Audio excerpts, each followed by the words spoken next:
Hey, welcome to In the Trenches podcast. Y'all know me, Big E,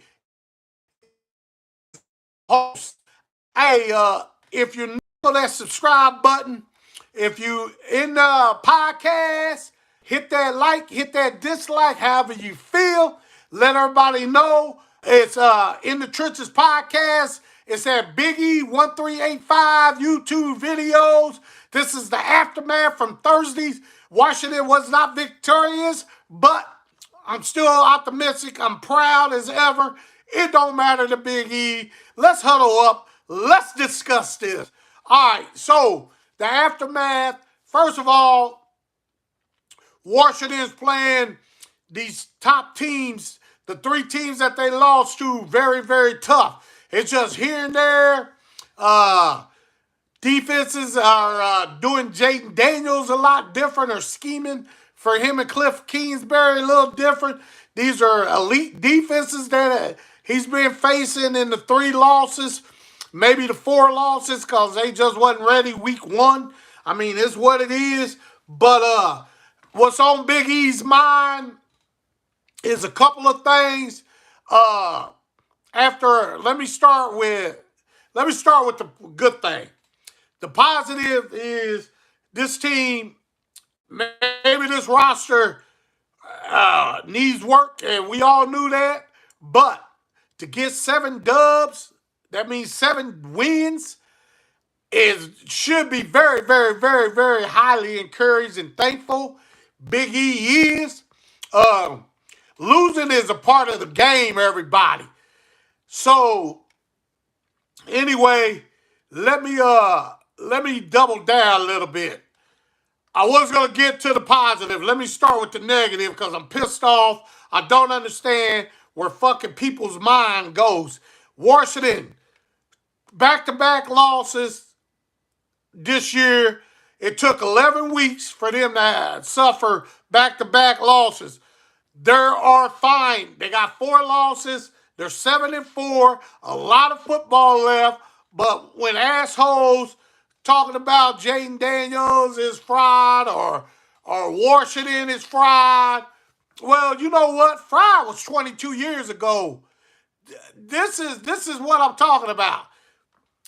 People cannot deal with losing, period.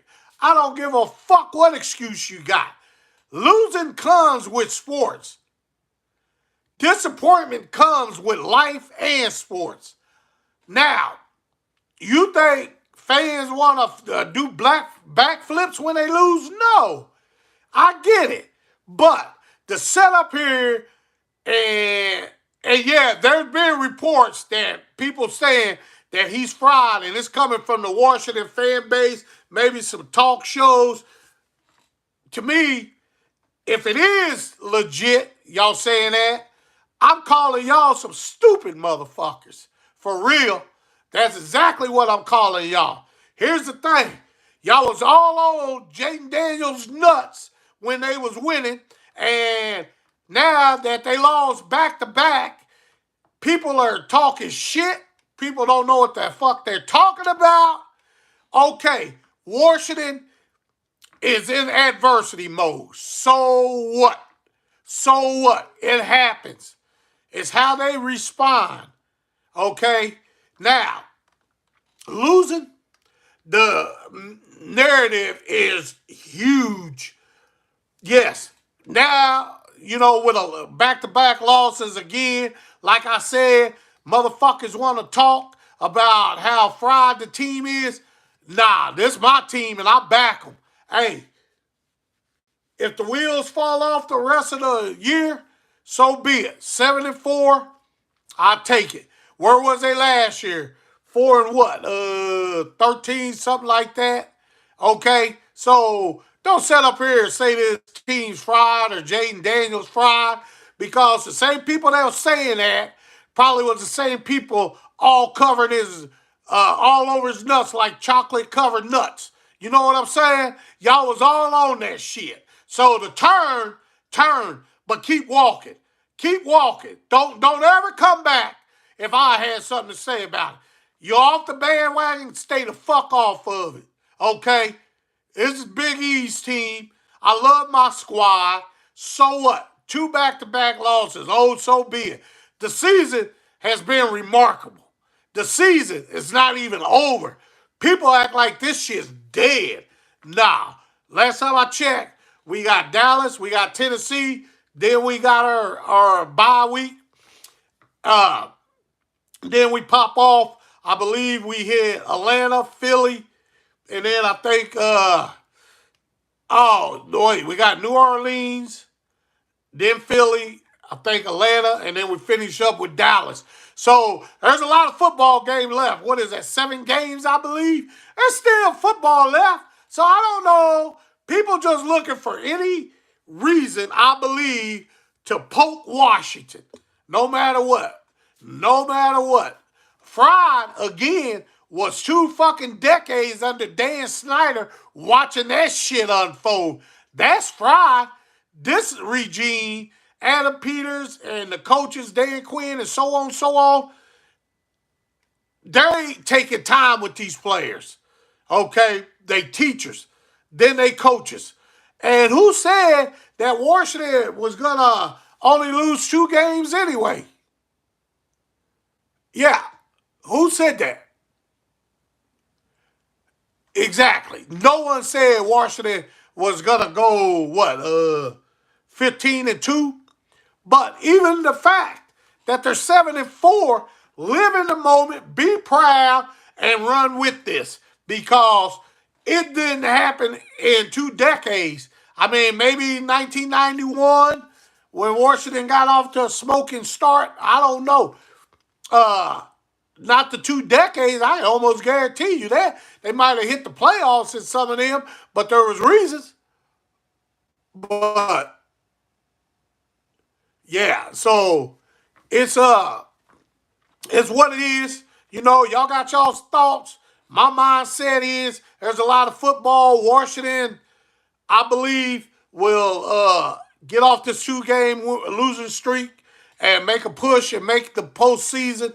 Yes, a loss hurts you, of course, but it don't kill you.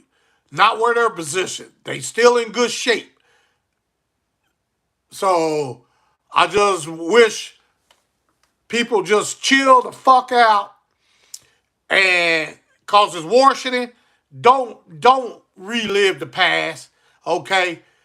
You know, everybody go through adversity. Every team suffering something. Every team's got injuries. So here you go. Now, with that being said, if you turn your back, turn your fucking back and keep going. Just keep going. That's all I know. I believe in my squad. I lived with them. I died with them ever since 1981. So 2-game losing streak doesn't affect me at all. You know, I believe in this team and these coaches. They'll adjust. So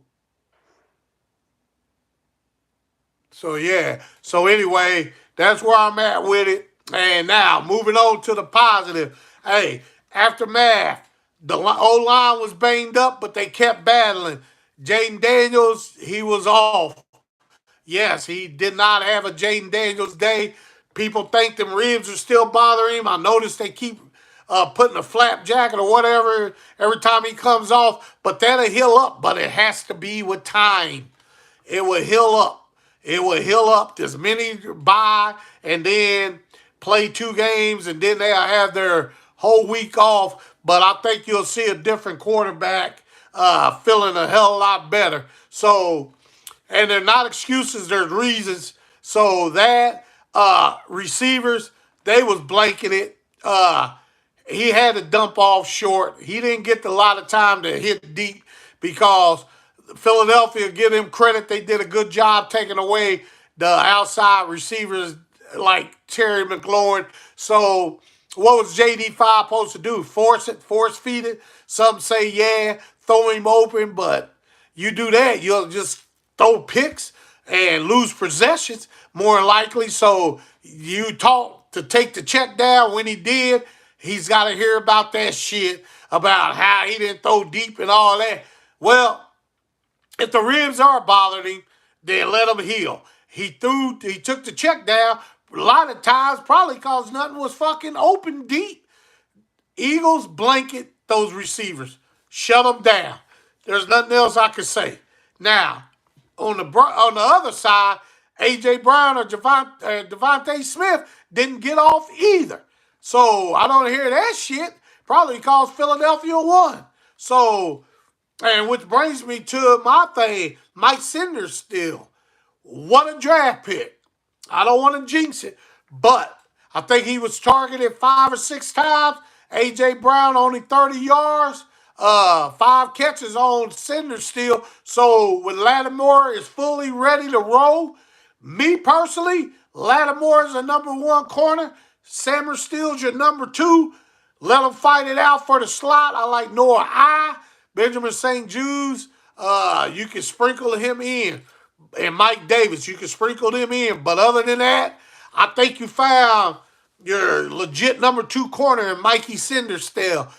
He played his ass off. Brian Robinson, I love his running style, but when he gets through the hole, he's still looking for contact. I wish he looks more to run away from it and pick up extra yardage. Tight ends, Zach Ertz, I'll tell you what, Bates is, I'll start scheming him up more. Ben Sinnott, run a 3-head monster in there going forward. Change this shit up because you got players. So anyway, I think the Micah Sanders still was a hell of a draft pick like a lot of those rookies was. So I'm thinking for dealing with Philly to pick up extra picks in the second round, Sanders still was a hit to me. The guy's a dog. He fights. He tackles. I love this guy's play. Brandon Coleman, rookie left tackle. Yes, he has struggled in pass protection. But you know what? You got to go through it to know what it is. And so I'm very proud of my team. 7-4. We got a lot of football ahead of us and ready to roll. It's Dallas week. Preparation. Do the details. Capitalize. I think we should blow Dallas out. It's a division game. You never know. It's Sunday. But I'm confident. I'm relaxed. I love my Washington Commanders. Everybody take care. Again, you can find me at Big E1385 YouTube videos in the Trenches podcast. For those that was in here listening to the podcast, thank you. Let everybody know about me. Subscribe, hit the like or dislike. And remember, December 23rd, live streaming sports podcast. In the Trenches podcast, I should say. We're going to talk sports on that podcast. So if y'all like to join me the evening before Christmas Eve, you're welcome. All right, everybody, have a good one. Take care. Enjoy the week, and let's get ready to roll. What up, though?